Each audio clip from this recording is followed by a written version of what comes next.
Before I ever became a parent, I was convinced that even though I'd been exposed to some of the great teachers in the world and read some of the most important books, that it was my kids who were going to teach me the most about the way that the world operated.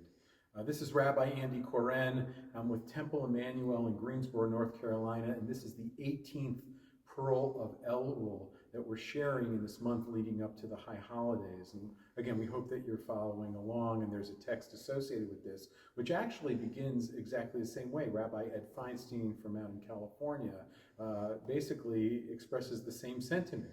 Talks about learning from children, and of course our family was blessed. We have two and now adult children, but I learned so much from them when they were growing up. But let me stay with Rabbi Feinstein's teaching. He says, we've been there when kids have been afraid of the monsters in the room and the ones hiding in the closet or the alligators under the bed. And so what do parents do? We walk into the room and we assure them that everything is going to be okay. That in fact, you do that check. Okay, you open the door, there's no monster in the closet. You look under the bed, there's no alligator under the bed. And then we get to that question, who's right? Of course, the kids are right. They just don't know it. There's all sorts of really dangerous stuff in the world around us. And while it may not be hiding directly under their bed, we as the adults know that there are really difficult things in the world around us. And yet at the same time, the role of us as parents is to walk in and to tell them that everything is going to be okay. And so when we even think about theology and the way that we approach the world, even the most hardened atheist in the world will always turn to a child and say, it's going to be okay.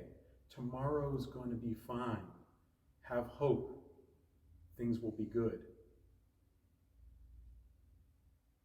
Of course, the stories are our stories to tell.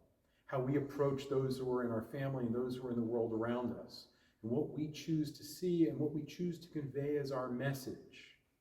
We know what this past world has been, and yet, are we going to look at the next world, we know what this past year has been, but are we going to look at this next year and say, oh, it's going to be terrible? No, we're hoping for a good year. I hope that you will share some of your hopes and dreams for the coming year. And maybe reflect on this story, if not with those that you're closest with. Maybe you want to leave a comment here. And if you like this, give us a like, and of course, always feel free to share. And we send our blessings to you and yours for goodness and hope at this time of the year.